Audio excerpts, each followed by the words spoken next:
na mag-i-invest ka lang, kikita ka na ng malaki.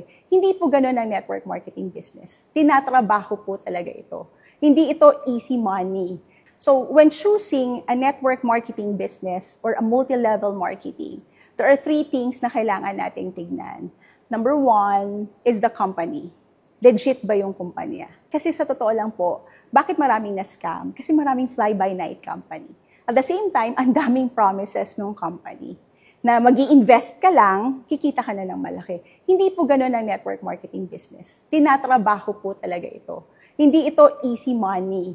Kailangan po talaga pag-aralan yung marketing plan, paano yung produkto, paano ginagawa yung negosyo. And at the same time, may hard work talaga. Ginawa talaga namin yung negosyo araw-araw, consistently. And until now po talaga, ginagawa pa rin namin yung negosyo. Number 2, unique product proposition. And yun yung maganda po sa AGG.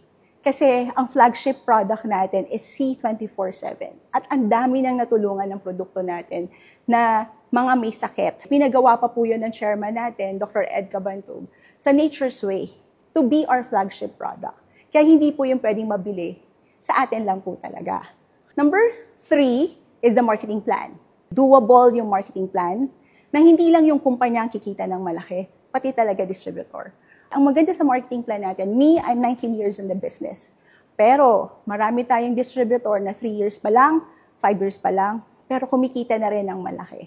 Kumbaga, kung ano yung na-experience namin, ano yung na-enjoy namin sa income, na-enjoy na rin nila. So, remember those 3 things.